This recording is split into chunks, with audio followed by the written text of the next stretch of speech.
दोस्तों आपकी एप्लीकेशन चाहे वो कितनी भी अच्छी ई कॉमर्स एप्लीकेशन है, अगर वो हाईली अवेलेबल है, यूज़र फ्रेंडली है और बहुत फास्ट है, लेकिन उसके बाद भी अगर वो सिक्योर नहीं है तो ये आपके बिजनेस के लिए और आप कस्टमर दोनों के लिए बहुत ही रिस्की है। आपका डेटा लीक होने का और आपका डेटा जो है मिसयूज़ होने का बहुत ज़्यादा चांसेस हैं। तो दोस्तों किसी भी एप्लीकेशन को जब हम डिज़ाइन करते हैं उसकी सिक्योरिटी बहुत इंपॉर्टेंट पार्ट होती है। तो जैसा कि आप जानते हैं, मैंने अपने पार्ट वन में सिक्योरिटी के नेटवर्क लेयर पे बात की थी, जहाँ पे हमने ये देखा था कि हम कैसे अपने नेटवर्क के डिफरेंट कंपोनेंट्स और डिफरेंट अजोर सर्विसेज को यूज़ करके अपने नेटवर्क एरिया को सिक्योर करते हैं किसी भी एप्लीकेशन के। तो आज के बेसिकली वीडियो में हम लोग यही देखने वाले हैं और कंटिन्यू करने वाले हैं कि अब हम अपनी एप्लीकेशन के डेटा पार्ट को कैसे सिक्योर करेंगे, ताकि हमारा बिजनेस सेफ रहे, हमारे कस्टमर का डेटा सेफ रहे और हम किसी भी तरह का डेटा मिसयूज से बच जाएं। तो आइए दोस्तों स्टार्ट करते हैं आज के इंटरेस्टिंग वीडियो को। आगे बढ़ते हैं। जैसा कि आप जानते हैं कि लास्ट वीडियो में मैंने केस स्टडी पिक की थी, जिसमें एक मेरी ई कॉमर्स एप्लीकेशन है स्टाइल कार्ट, जहाँ पे अप्रोक्सीमेट अराउंड 50,000 डेली यूजर्स हैं और धीरे धीरे इस एप्लीकेशन की पॉपुलैरिटी बढ़ रही है, नंबर ऑफ यूजर्स बढ़ रहे हैं। लेकिन क्या ये सिक्योरली भी उतनी एप्लीकेशन सिक्योर है, इसमें सिक्योरिटी वाइज कोई रिस्क है या नहीं है? तो जो मेरा कस्टमर है उसका क्लियर यही चैलेंज है कि जैसे जैसे एप्लीकेशन आपकी ग्रो हो रही है उसके हिसाब से क्या ये आपकी एप्लीकेशन सिक्योर भी हो रही है या नहीं। तो आप आज के वीडियो में हम देखेंगे कि कैसे हम अपनी एप्लीकेशन को डेटा की लेयर पर जाके सिक्योर करते हैं। ओके दोस्तों, तो अगर आपने मेरा पहला वीडियो नहीं देखा है तो मैं आपको रिकमेंड करूंगा कि आप मेरा पहला case study network layer access security वाला देखें, ताकि आपको पता चल जाए। और उसमें मैंने पूरा आर्किटेक्चर इस एप्लीकेशन का, ई कॉमर्स का पूरा आपको डिस्क्राइब किया था, but on A high level में एक बार आपको फिर से दिखा देता हूँ।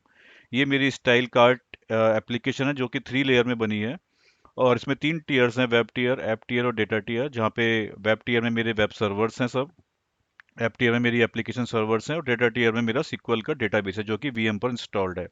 इसके अलावा स्टार्टिंग में आप देखेंगे तो एक्सटर्नल यूजर्स जब हिट करता है, सबसे पहले वह एज़्योर एप्लीकेशन गेटवे पर आता है और उसके बाद ट्रैफिक फिर मेरा वेब टीयर पर डाइवर्ट होता है।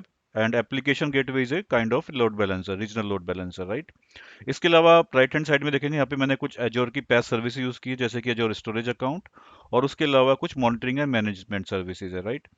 तो पूरा फ्लो जो है वो बेसिकली यूजर, आपका एक्सटर्नल यूजर आएगा, उसके बाद वो एप्लीकेशन गेटवे पर हिट करता है, वहां से फिर वो किसी एक वेब सर्वर्स पर आपका एक्सेस मिलता है उसको, और उसके बाद फिर वो वहां से वेब बैकएंड एपीआई को यूज करता है using the app tiers, and then it basically extract the data from the data tier. और उसके बाद कुछ भी अगर उसको इमेजेस या कुछ स्टैटिक कंटेंट चाहिए तो ही can pick from the storage account.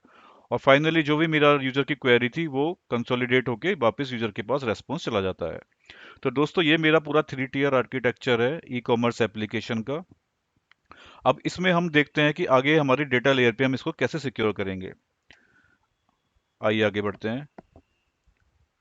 तो जैसा मैंने आपको पार्ट वन वीडियो में बताया था, हम लोग 3 लेयर पर बेसिकली सिक्योरिटी इंश्योर करते हैं अपनी एप्लीकेशन में। पहला नेटवर्क लेयर, जो कि हम ऑलरेडी कवर कर चुके हैं।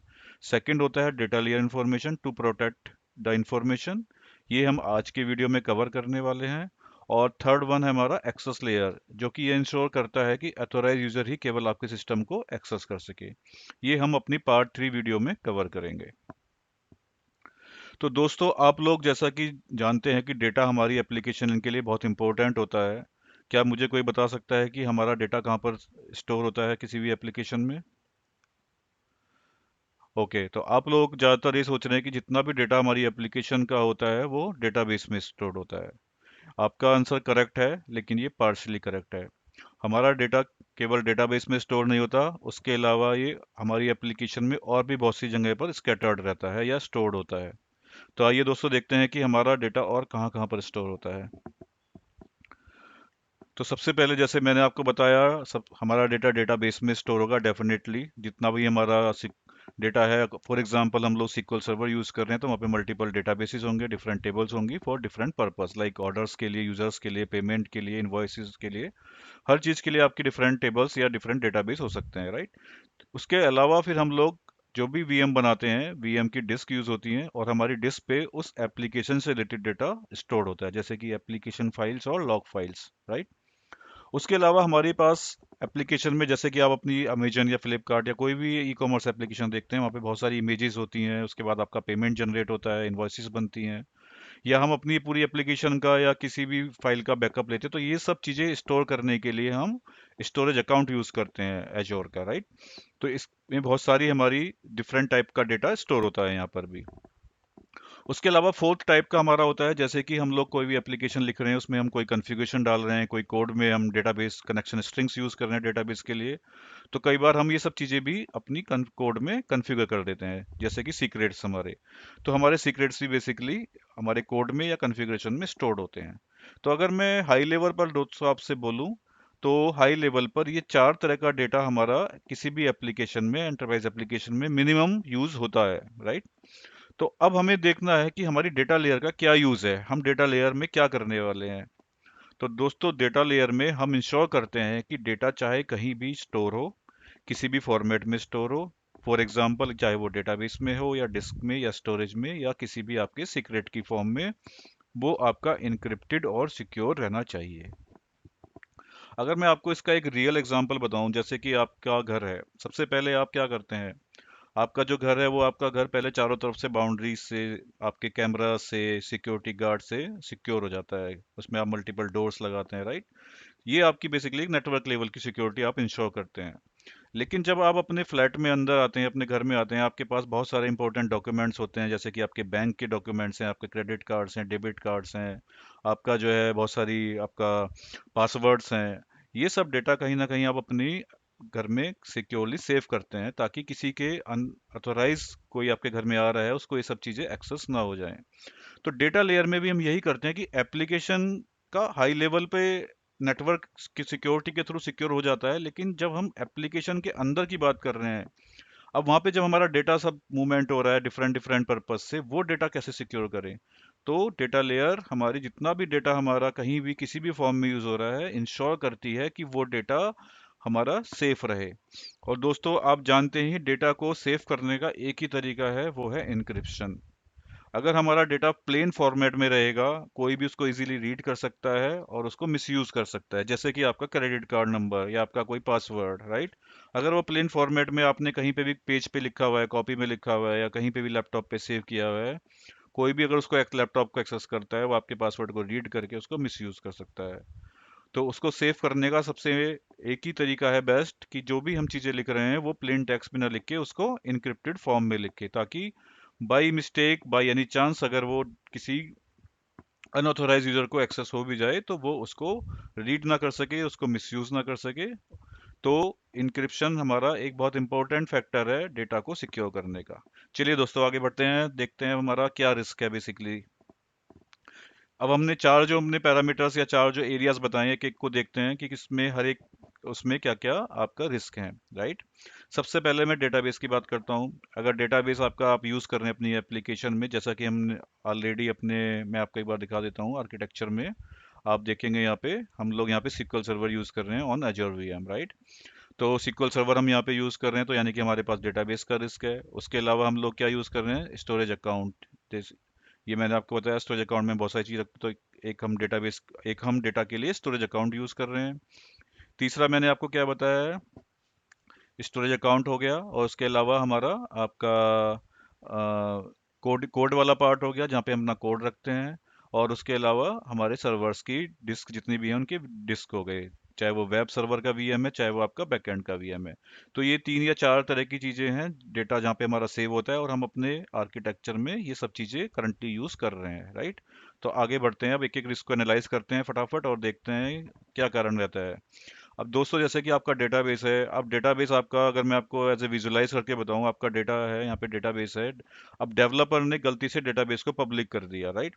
पब्लिक का मतलब यह है कि आपका जो यूआरएल है डेटाबेस को एक्सेस करने का, उसने उसको प्राइवेट एक्सेस ना करके पब्लिक एक्सेस इनेबल किया हुआ है। अब पब्लिक एक्सेस इनेबल करने से आपका जो भी कोई भी हैकर है उसको एक्सेस कर पाएगा, और एक्सेस करके वो आपका डेटा को रीड कर लेगा। तो यहाँ पे हमें क्या दो चैलेंज मिले, एक तो ये कि हमारा जो डेटाबेस था वो पब्लिक था, और दूसरा जब डेटा अगर वो एक्सेस कर पा रहा है कोई हैकर, तो वो इनक्रिप्टेड नहीं था, तो प्लेन डेटा प्लेन फॉर्म में था, जिससे कि कोई भी हैकर उसको यूज कर सकता है। तो ये हमारा डेटाबेस से रिलेटेड रिस्क हो गया। सेकंड रिस्क हमारा होता है वीएम की डिस्क। दोस्तों आप जानते हैं जब भी हम कोई वीएम बनाते हैं उसके साथ में नॉर्मली डिस्क अटैच होती है। एक हमारी ऑपरेटिंग सिस्टम की डिस्क अटैच होती है और एक डेटा डिस्क। ऑपरेटिंग सिस्टम में हमारा ऑपरेटिंग सिस्टम से रिलेटेड सब इंफॉर्मेशन सेव रहती है और डेटा डिस्क में नॉर्मली एप्लीकेशन से रिलेटेड सब डिस्क इंफॉर्मेशन रहती है, जैसे एप्लीकेशन की फाइल्स, आपकी एप्लीकेशन के लॉग्स और बहुत सारी इंफॉर्मेशन, राइट। अब यहाँ पर रिस्क क्या है दोस्तों, जब भी हम डिस्क में कोई भी डेटा सेव कर रहे हैं, ठीक है, तो या तो वो डेटा रहेगा या फिर अगर हम उसका कोई स्नैपशॉट बनाते हैं डिस्क का। स्नैपशॉट का मतलब किसी पर्टिकुलर टाइम पे उसकी एक बैकअप इमेज क्रिएट करना, जहाँ जिससे हमें पता चल जाए कि इस डिस्क में क्या क्या है, और बाय द वे डिस्क में कोई इशू आ जाए तो हम उस स्नैपशॉट को यूज करके वापस डिस्क को रिक्रिएट कर सकें। तो नॉर्मली हम लोग जो एडमिन्स लोग होते हैं वो ये डिस्क का स्नैपशॉट लेते रहते हैं बीच बीच में एज ए बैकअप, राइट। अब अगर आपने डिस्क को, किसी हैकर ने आपकी उस डिस्क को एक्सेस कर लिया या फिर उसने आपके स्नैपशॉट को एक्सेस कर लिया, तो उसको बेसिकली आपका पूरा का पूरा रीडेबल डेटा मिल जाएगा आपकी एप्लीकेशन का, राइट। जैसे कि आप देख सकते हैं यहाँ पे वीएम का बैकअप का स्नैपशॉट लिया, ये स्नैपशॉट है। इसको, ये स्नैपशॉट बाय द वे गलती से किसी अनऑथराइज यूजर को एक्सेस मिल गया। अनऑथराइज एक्सेस जरूरी नहीं है कि वो आपकी कंपनी से कोई बाहर का बंदा हो, हैकर ही हो। कई बार अपनी कंपनी में भी फॉर एग्जांपल कोई फाइनेंशियल डेटा है, वो फाइनेंस टीम के अलावा किसी दूसरी टीम के बंदे को हाथ लग गया, तो वो भी आपके लिए एक तरह का रिस्क है बेसिकली, राइट। तो स्नैपशॉट गलती से शेयर हो गया, किसी ने उसको एक्सेस कर लिया और जो भी आपकी सेंसिटिव इंफॉर्मेशन थी वो सबकी सब आपकी लीक हो गई, बेसिकली सेंसिटिव लॉग्स निकाल लिए। तो बेसिकली आपका यहाँ पे पूरा डिस्क का डेटा, किसी को भी सेंसिटिव डेटा कोई भी उसको एक्सेस करके मिसयूज कर सकता है, राइट। थर्ड टाइप का आपका जो स्टोरेज है वो स्टोरेज अकाउंट है, जहाँ पे क्या है, फिर से वही इशू है कि स्टोरेज अकाउंट, क्योंकि पैच सर्विस है, पैच सर्विस जब भी हम बनाते हैं तो उसको एक पब्लिक यूआरएल मिलता है। पब्लिक एक्सेस हमने इनेबल किया हुआ है, उसका कोई भी फाइल को डाउनलोड कर सकता है। अब जब हमने अपने यूआरएल को पब्लिक रखा हुआ है, बाहर से कोई भी यूजर उसको एक्सेस कर सकता है, उसको डाउनलोड कर सकता है, तो यहाँ पे आपका रिस्क हो गया।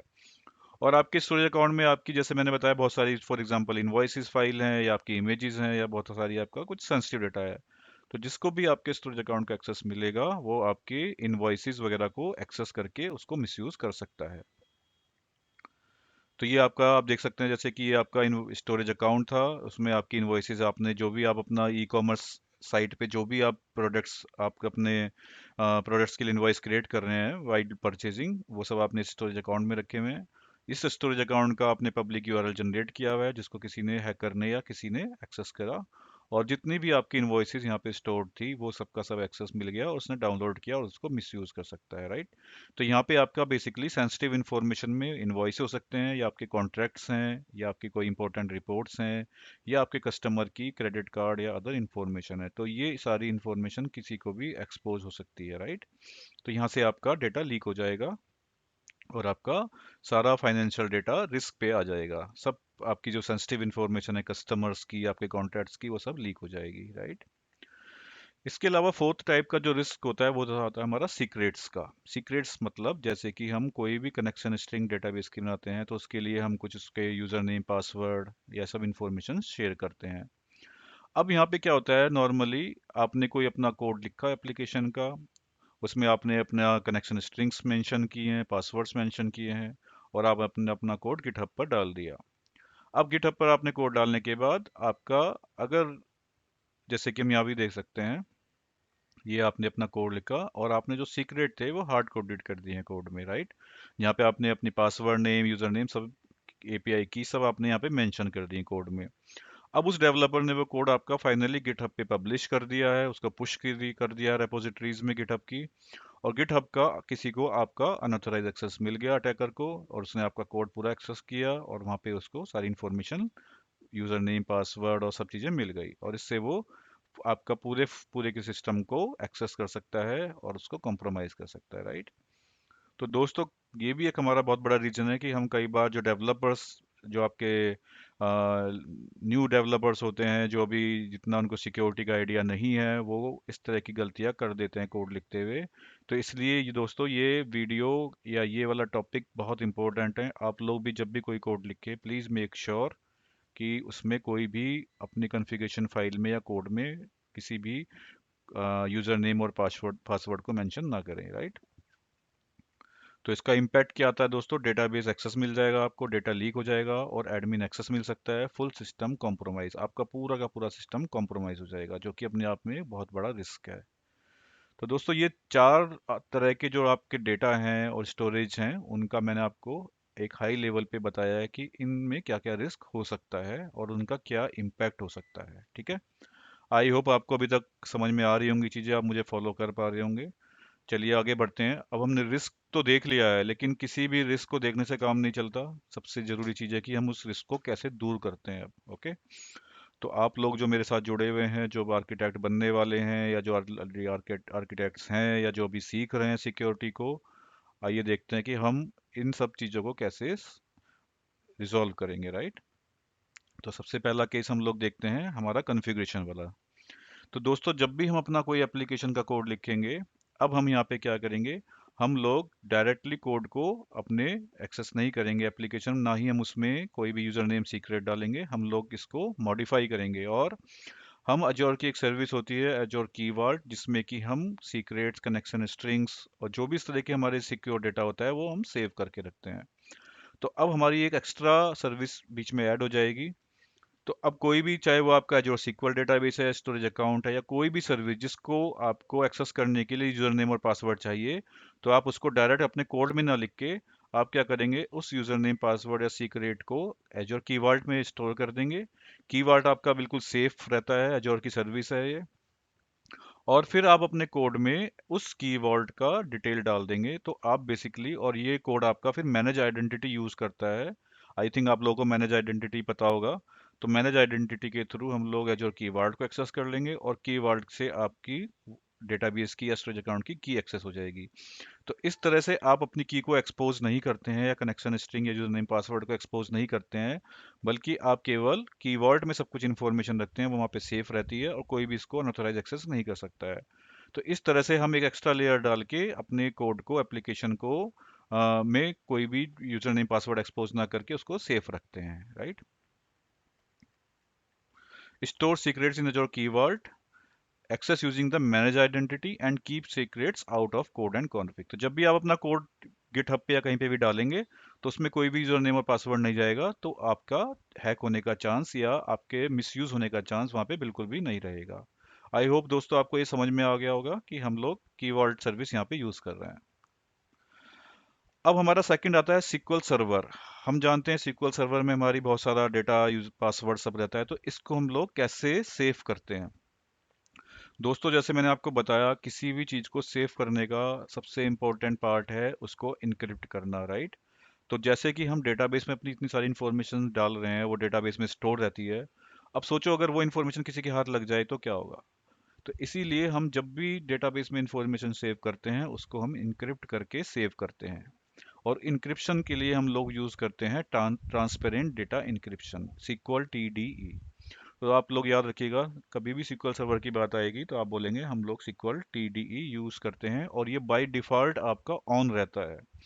तो बेसिकली होता क्या है दोस्तों, आइए इसको थोड़ा सा इस इमेज से ही समझते हैं। डेटाबेस को हम एजोर SQL TDE यूज़ करते हैं, डेटाबेस को इनक्रिप्ट करता है, डेटा अनरीडेबल हो जाता है। तो इससे क्या होता है कि आपका जो डेटा है उसको वो इनक्रिप्ट कर देगा और डेटा अनरीडेबल हो जाएगा। अब क्या होगा दोस्तों, इसका प्रोसेस कैसे है, जैसे ये आपका SQL डेटाबेस है यहाँ पर। अगर हम एक नॉर्मल डेटाबेस की बात करें तो उसमें जो भी डेटा है वो हमारा प्लेन टेक्स्ट में रहेगा, राइट। प्लेन टेक्स्ट में कोई भी उसको रीड कर सकता है। लेकिन जब हम TDE को इनेबल कर देते हैं, तो वो क्या करता है, आपके इस प्लेन डेटा को कन्वर्ट कर देता है, इनक्रिप्ट कर देता है। तो ये TDE सर्विस आपकी इनक्रिप्ट कर देगी और उसको इनक्रिप्ट बना देगी इस तरह से। तो डेटा इनक्रिप्टेड एट रेस्ट, यानी कि जो भी डेटा आपका सेव है वो इनक्रिप्टेड एट रेस्ट, वो आपका नॉर्मल प्लेन टेक्स्ट में ना होके इनक्रिप्टेड फॉर्म में सेव रहेगा, और स्टोर्ड इनक्रिप्टेड ऑन डिस्क और बैकअप। इसका फिर आप जो भी डिस्क का चाहे बैकअप भी लेंगे या कुछ भी करेंगे, जो भी आपका डेटा है वो आपका इनक्रिप्टेड फॉर्म में ही रहेगा, राइट। इस तरह से बेसिकली आपका पूरा डेटा जो भी सेव है वो इनक्रिप्टेड फॉर्म में सेव है। अब इसका बेनिफिट क्या हुआ, बेनिफिट ये है कि डेटाबेस बैकअप आपका लीक हो गया। अब आपने बैकअप बनाया इसका, देखो दोस्तों डेटाबेस चाहे आपका डायरेक्टली आपका अगर इनक्रिप्टेड फॉर्म में, तो दो तरीके हैं, या तो वो डेटा पूरा का डेटाबेस लीक हो जाए हैकर के थ्रू, तब भी आपको कोई रिस्क नहीं, क्योंकि वो इनक्रिप्टेड फॉर्म में, या फिर आपका कोई बैकअप आप बना रहे हैं तो वो बैकअप भी ऑटोमेटिकली इनक्रिप्टेड फॉर्म में ही बनेगा, राइट। ऐसा नहीं है कि आपने डेटाबेस का बैकअप बनाया तो वो प्लेन टेक्स्ट में बनेगा, नहीं। जब आप डेटाबेस को इनक्रिप्ट कर देते हैं तो फिर जो भी चीज़ें आपकी बन रही हैं, स्नैपशॉट या बैकअप, वो भी इनक्रिप्टेड फॉर्म में ही बनेगा। तो इसमें आपको बेनिफिट क्या है कि अगर आपका डेटाबेस या आपका बैकअप या स्नैपशॉट कुछ भी अगर बाय द वे लीक होता है तो अटैकर डेटा को रीड नहीं कर पाता है। तो ये इसको रीड नहीं कर पाएगा, क्यों? क्योंकि इसके पास इस इंक्रिप्शन की नहीं होगी। जब भी हम इंक्रिप्ट करते हैं तो एक हमारी की यूज होती है डेटाबेस इंक्रिप्शन की, जो कि माइक्रोसॉफ्ट खुद मैनेज करता है। तो इसीलिए अगर आपका डेटाबेस का स्नैपशॉट या कुछ भी लीक होता है तो हैकर के पास वो की नहीं होगी और वो इस डेटा को कुछ भी यूज या मिसयूज नहीं कर पाएगा। ओके। अब दोस्तों सबसे इम्पोर्टेंट बात है, हम इसको कैसे वेरीफाई करेंगे इनेबल है कि नहीं है। तो normally T D E by default should be enable. हम क्या करते हैं, एजोर एडमिन या डीबीएस को कॉन्फ़िगर करता है। एजोर पोर्टल में जाएंगे सिक्योर डेटाबेस में, तो आप देखते हैं यहाँ पे ओपन, हमने सिक्योर डेटाबेस ओपन किया। उसके बाद हम सिक्योरिटी टैब में जाएंगे डेटाबेस के। वहाँ पे आपको ऑप्शन मिलेगा ट्रांसपोर्ट डेटा इंक्रिप्शन, आप इसमें जाएंगे। उसके बाद यहाँ पे आपको मिलेगा इनेबल या डिसेबल, तो आप इसको इनेबल कर देंगे अगर ये नहीं हुआ हुआ है। बाई डिफ़ॉल्ट ये इनेबल मिलेगा। और इंश्योर स्टेटस इज इनेबल, बस आपको ये वेरीफाई करना है कि इस स्टेप के थ्रू कि आपको यहाँ पे TDE इनेबल होना चाहिए। तो इसका मतलब यह है कि अगर TDE इनेबल्ड है तो आपका डेटाबेस पूरी तरह से इनक्रिप्टेड है और सेफ है, राइट। तो TDE protects data at rest, database files, backup logs from the unauthorize access, right. तो जैसा मैंने बताया, एक बार इनक्रिप्ट होने के बाद अगर हमने ये इसको इनेबल कर दिया तो आपका जो भी डेटा रेस्ट पर है वो सब कुछ आपका इनक्रिप्टेड रहेगा, whether it is a database, whether it is a backup और स्नैपशॉट और लॉग्स और वट एवर, राइट। तो ये this is a very important service, right. इसका बेनिफिट क्या है, even if files are stolen data remains encrypted and unreadable. तो आप कोई भी हैकर उसका कुछ भी यूज नहीं कर पाएगा, राइट। आई होप आपको ये पूरा पार्ट समझ में आ गया होगा। कहाँ पे जाके आपको वेरीफाई करना है मैंने ये भी बताया है। नॉर्मली कौन करता है, या तो एजर एडमिन करता है या फिर डीबीए करता है, राइट। और की होती है माइक्रोसॉफ्ट की, जो कि माइक्रोसॉफ्ट खुद मैनेज करता है, क्योंकि डिफ़ॉल्ट ऑप्शन है, हम लोग कुछ नहीं करते हैं। तो माइक्रोसॉफ्ट खुद ही इसको अपनी की के थ्रू इनक्रिप्ट करता है। ओके, चलो आगे बढ़ते हैं। अब हम बात करते हैं अपनी डिस्क की। आप जानते ही हैं हर वीएम के साथ एक डिस्क अटैच होती है जिसपे हमारा एप्लीकेशन का डेटा होता है। अब वो एप्लीकेशन का डेटा को हम कैसे सेव करते हैं, आइए देखते हैं। सबसे पहले हमने कोई वीएम बनाया, उसके साथ आप जानते हैं डिस्क अटैच की हमने। उसके बाद हम क्या करते हैं, उसको एक की के थ्रू हम लोग इनक्रिप्ट करते हैं, राइट। जिससे हमारा डेटा क्या है डिस्क का, वो पूरी डिस्क हमारी इनक्रिप्टेड हो जाती है। डिस्क इनक्रिप्ट होने का मतलब ये है कि आपका डिस्क से रिलेटेड कोई भी स्नैपशॉट है या बैकअप है, अगेन वो भी आपका इनक्रिप्ट हो जाएगा। और अगर आपके हैकर को किसी भी तरह से उस स्नैपशॉट या बैकअप का कोई एक्सेस मिलता है तो वो उसको रीड नहीं कर पाएगा। तो अल्टीमेटली इनक्रिप्शन का बेनिफिट यही है कि वो कंप्लीट पूरा उसको इनक्रिप्ट कर देता है, राइट। तो दोस्तों इसको कौन करता है, नॉर्मली क्लाउड एडमिन जो भी या एडमिनिस्ट्रेटर है वही इस वीएम की डिस्क को इनक्रिप्ट करता है, राइट। इसके क्या स्टेप्स हैं, हम कहाँ पे जाके इसको इनक्रिप्ट करते हैं, आप लोगों को ये पता होना चाहिए। तो हम क्या करते हैं, सबसे पहले हम वीएम पे जाते हैं। वीएम पे जाने के बाद आप सेटिंग्स में जाएंगे जहाँ पे आपको डिस्क दिखाई देंगी, राइट। आप डिस्क पे क्लिक करेंगे तो आपको दो तरह के ऑप्शन मिलेंगे, ऑपरेटिंग सिस्टम डिस्क या डेटा डिस्क, राइट। तो आप जिस भी डिस्क को इनक्रिप्ट करना चाहते हैं आप उसको सिलेक्ट करेंगे, फॉर एग्जांपल अपनी डेटा डिस्क को करना चाह रहे हैं। अब आप इंक्रिप्शन में जब जाएंगे तो आपको यहाँ पे दो ऑप्शन मिलेंगे, माइक्रोसॉफ्ट मैनेज की या फिर कस्टमर मैनेज की। ओके। तो दोस्तों ये बेसिकली किसी भी चीज़ को इनक्रिप्ट करने के लिए आपको एक की ज़रूरत पड़ती है, राइट। तो यहाँ पे की का फंडा क्या है, आपको दो तरह की मिलती है। एक तो की होती है जो माइक्रोसॉफ्ट खुद मैनेज करता है। माइक्रोसॉफ्ट खुद ही इस की को बनाता है, खुद ही की वॉल्ट में रखता है और खुद ही रोटेशन करता है, सब कुछ माइक्रोसॉफ्ट करता है, राइट। हमारा उस पर कोई कंट्रोल नहीं होता है। दूसरी होती है हमारी कस्टमर मैनेजमेंट। कई बार क्या होता है, आपका कोई कस्टमर बहुत ज़्यादा सेंसिटिव है, वो कहता है कि मेरा डेटा बहुत ज़्यादा सेंसिटिव है और मैं नहीं चाहता कि माइक्रोसॉफ्ट इसको इनक्रिप्ट करे, मैं अपनी की से खुद करना चाहता हूँ। तो उस केस में आपके पास सेकंड ऑप्शन है कस्टमर मैनेज की, जहाँ पे आप अपनी खुद की अपनी एक की जनरेट करेंगे, उसको की वॉल्ट में रखेंगे, उसके थ्रू फिर अपनी डिस्क को आप इनक्रिप्ट करेंगे और उसी के थ्रू आप डिक्रिप्ट करेंगे। तो यहाँ पे माइक्रोसॉफ्ट का कोई रोल नहीं है, पूरा का पूरा कस्टमर की का रोल है और पूरा आपके कंट्रोल में रहता है।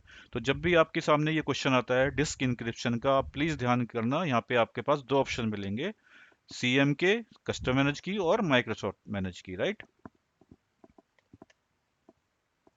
अब दोस्तों इन दोनों में क्या डिफरेंस है, थोड़ा सा एक बार देख भी लेते हैं इसको फटाफट, राइट। तो जैसे मैंने आपको बताया, मैं सीएम के एमएम के में तो मैंने आपको बताया कि keys are generated stored and rotated by Azure internally not visible to user को यहाँ पे कुछ नहीं करना है, आपको केवल सेलेक्ट करना है डिस्क इंक्रिप्शन पे जाके एमएम के, और वो अपने आप सब कुछ हो जाएगा। नो नीड टू क्रिएट की वाल्ट और मैनेज द कीज मैनुअली, की वाल्ट भी अपने आप एक बन जाएगा इंटरनली, जो माइक्रोसॉफ्ट खुद बनाएगा, की उसमें स्टोर हो जाएगी और खुद ही वो उस की रोटेशन जो कुछ भी करना है सब कुछ अपने आप मैनेज करेगा। तो encryption works in background fully manage by Azure. तो जो एमएम के वाला पार्ट है ये फुल्ली एजोर मैनेज करता है एंड का एंड टू एंड, राइट। तो ये आपको ये हमेशा ध्यान रखना है कि एमएम की माइक्रोसॉफ्ट मैनेज की पूरी तरह से एजोर मैनेज होती है एंड टू एंड, स्टार्टिंग से लेके क्रिएशन से लेके सब कुछ, राइट। देखिए इसका फ्लो क्या रहेगा, एडमिन ने डिस्क इंक्रिप्शन ऑन किया, डिस्क पे गया, इंक्रिप्शन ऑन किया, एजोर ने ऑटोमेटिकली की क्रिएट की और डेटा इनक्रिप्ट हो गया और एडमिन को की मैनेज नहीं करनी पड़ती। तो जब भी हम एमएमके वाला ऑन करते हैं तो ये पूरा सिंपल पाथ रहता है, ओके। अब दूसरा पाथ होता है कस्टमर मैनेज की, राइट। इसमें क्या होता है, बेसिकली क्लाउड एडमिन क्रिएट से की। तो अब इसका अगर हम देखें एक हाई लेवल पे तो ये है इसमें, देखो ये है कस्टमर मैनेज की। इसमें क्या है, क्लाउड एडमिन आपका जाएगा, वो एक एजोर कीवर्ड बनाएगा।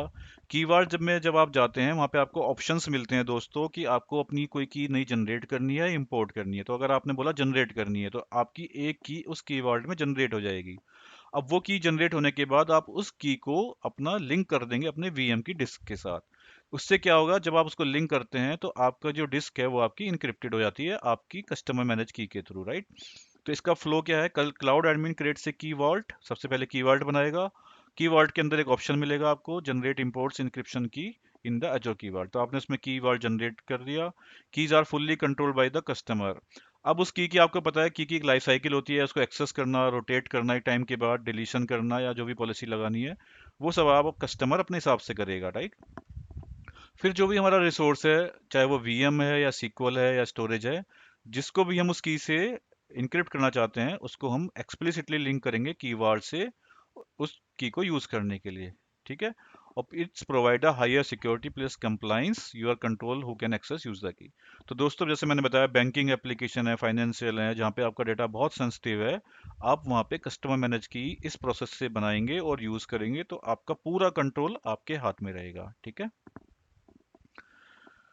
चलिए आगे बढ़ते हैं नेक्स्ट स्टेप पे। तो ये तो डिस्क वाला था, अब डिस्क के बाद बारी आती है स्टोरेज अकाउंट की। स्टोरेज अकाउंट में हम क्या करते हैं, स्टोरेज अकाउंट में से मैंने बताया आपके पास फिर दो चीज़ें, दो चैलेंज आते हैं। पहला चैलेंज कि आपके स्टोरेज अकाउंट को कोई पब्लिकली एक्सेस तो नहीं कर रहा है, तो एक तो हमें ये देखना है कि हम कोशिश करें कि उसको हम प्राइवेट एक्सेस दें, और दूसरा स्टोरेज अकाउंट में जो भी डेटा आपका सेफ है वो इनक्रिप्टेड होना चाहिए। तो दो लेवल पे हम लोग इसको भी रिजॉल्व करते हैं। पहला who and where it will configure basically, तो इसको देख लेते हैं पर्पस।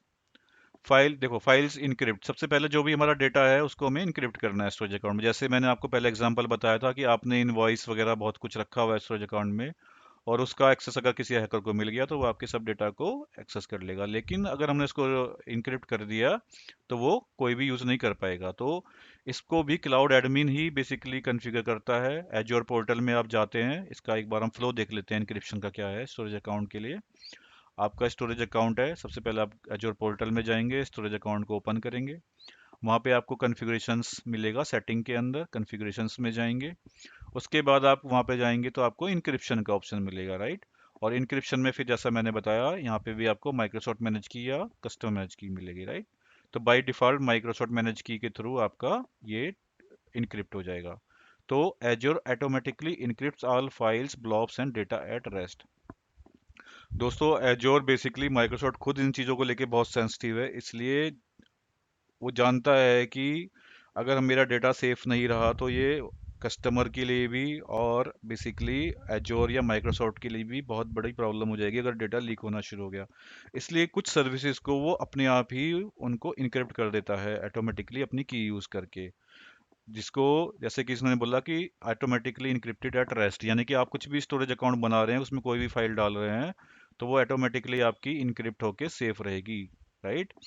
तो यहाँ पे Azure automatically encrypts all file blobs and data at rest. लेकिन अगर उसके बाद आपको कुछ और एक्स्ट्रा लेवल का कंट्रोल चाहिए तो आप अपनी की बनाकर उसको अपनी की के थ्रू भी इनक्रिप्ट कर सकते हैं। तो ये एक नेक्स्ट लेवल ऑफ उन्होंने फीचर दिया हुआ है, ठीक है। अब दोस्तों एग्जांपल, एडमिन ने एक स्टोरेज अकाउंट क्रिएट किया, उसमें एजोर ने ऑटोमेटिकली इनक्रिप्शन ऑन कर दिया, फाइल्स इनक्रिप्ट हो गई, डेटा आपका सेफ हो गया। तो ये आपका सिंपल सिनेरियो है कि आपको चिंता करने की ज़रूरत नहीं है। बाय डिफ़ॉल्ट माइक्रोसॉफ्ट भी अपनी तरफ से आपकी हर डेटा को इनक्रिप्ट करके रखता है, राइट। दूसरा पार्ट मैंने आपको बताया था पब्लिक एक्सेस। देखो दोस्तों, जब भी हम किसी चीज़ को पब्लिकली एक्सेस करते हैं हमेशा उसमें रिस्क होता है, क्योंकि डेटा हमारा पब्लिक आपके नेटवर्क से फ्लो करता है और आपका जो है उसको हैक होने के चांसेस बहुत ज़्यादा हो जाते हैं। इसलिए कोशिश की जाती है कि जो भी आपका इस तरह की सेंसिटिव स्टोरेज अकाउंट्स हैं, डेटाबेसेस हैं, उनको पब्लिक इनेबल एक्सेस, उनका यूआरएल उनका ना दिया जाए और उनको केवल प्राइवेट एक्सेस दिया जाए, या तो किसी आपकी नेटवर्क से पर्टिकुलर या किसी आपके पर्टिकुलर आईपी से, राइट। तो इसीलिए डेटा में हम ये भी ध्यान करते हैं कि उसके पब्लिक एक्सेस को डिसेबल कर दें। इसको भी अगेन क्लाउड एडमिन करता है, और वो कैसे करता है, स्टोरेज अकाउंट में आप जाएंगे, अपने स्टोरेज अकाउंट में जाने के बाद सेटिंग्स में कॉन्फ़िगरेशन में जाएंगे, राइट। उसके बाद आप कॉन्फ़िगरेशन में जाएंगे और यहाँ पे आप पब्लिक एक्सेस लेवल देखेंगे, ठीक है। तो ये आप जाएंगे, राइट, डिसेबल पब्लिक एक्सेस। तो जब आप यहाँ पे देखेंगे डेटा प्रोटेक्शन में public access is allowed on this storage account, तो इसमें आपको ऑप्शन होते हैं कि आप पब्लिकली इनेबल और फ्रॉम ऑल नेटवर्क्स, हर नेटवर्क से आपके इसको एक्सेस मिल सकता है, या किसी पर्टिकुलर आईपी से, या फिर टोटली डिसेबल, राइट। तो हम जो हमारे सेंसिटिव हमारे स्टोरेज अकाउंट होते हैं उनको हम डिसेबल कर देते हैं। तो जैसे ही आप डिसेबल करेंगे तो फिर आपके बाहर के नेटवर्क से या किसी पर्टिकुलर आईपी से एक्सेस नहीं हो पाएगा, और आपका किसी, ये केवल इंटरनल नेटवर्क से ही एक्सेस हो पाएगा। तो इस तरह से हम लोग पब्लिक एक्सेस डिसेबल होने पर कंटेनर्स ब्लॉक को इंटरनेट से एनोनिमस एक्सेस नहीं मिलता, सिर्फ ऑथोराइज यूजर्स या वीनेट प्राइवेट वीनेट से या फिर प्राइवेट एंड पॉइंट से ही एक्सेस मिलता है। यानी कि एजोर का जो बैकबोन या इंटरनल नेटवर्क है उसमें आपके केवल इंटरनल वर्चुअल नेटवर्क या प्राइवेट एंड पॉइंट या यूजर्स के थ्रू ही एक्सेस मिलता है, बाकी एक्सटर्नल वर्ड से कोई भी इसको एक्सेस नहीं कर पाएगा। तो इससे क्या बेनिफिट मिला, एडमिन ने पब्लिक एक्सेस को डिसेबल किया। अब कोई भी डायरेक्ट यूआरएल से फाइल को एक्सेस नहीं कर सकता, सिर्फ अथोराइज यूजर या प्राइवेट नेटवर्क से ही एक्सेस पॉसिबल है। तो जैसे कि दोस्तों बेसिकली हमने बाहर की लोगों को इसको टोटली डिस्कनेक्ट कर दिया है, राइट। तो इस तरह से ये चार सर्विसेज हैं हमारी जो कि हम डेटा लेयर पे यूज करते हैं और जो कि हमारी बहुत ज़्यादा रिस्की हैं। तो हम इन चार सर्विसेज को प्रॉपरली समझते हैं पहले कि क्या क्या रिस्क है, इनके कैसे कोई इनको एक्सेस कर सकता है। फिर मैंने आपको बताया कि इनको कहाँ कहाँ पर हमें इनको आपको सेव करना है, इंक्रिप्शन इनेबल करना है, आपको वेरीफाई करना है। कुछ चीज़ें आपको बाय डिफ़ॉल्ट अजोर इनेबल करके देगा, कुछ चीज़ें आपको खुद करनी होंगी। तो इस तरह से आप इन चार एरियाज को सेव करते हैं तो आपका डेटा लेयर पे आपकी एप्लीकेशन सेफ हो जाती है। और दोस्तों डेटा लेयर पे सेफ होने का मतलब है आपकी रेपुटेशन, आपके कस्टमर का डेटा, वो जो कि बहुत इंपॉर्टेंट है, वो आपका सेफ हो जाएगा। तो प्लीज़ आप लोगों से मेरी रिक्वेस्ट है, इस वीडियो को देखें, पहले पार्ट को भी देखें और अभी इसका नेक्स्ट पार्ट जो एक्सेस वाला आएगा उसको भी देखें, ताकि आप कोई भी एप्लीकेशन डिज़ाइन करें तो ऐसी कोई गलती ना करें जहां से कि आपके डेटा को हैक होने का या लीक होने का रिस्क हो, ठीक है। चलिए दोस्तों, थैंक यू।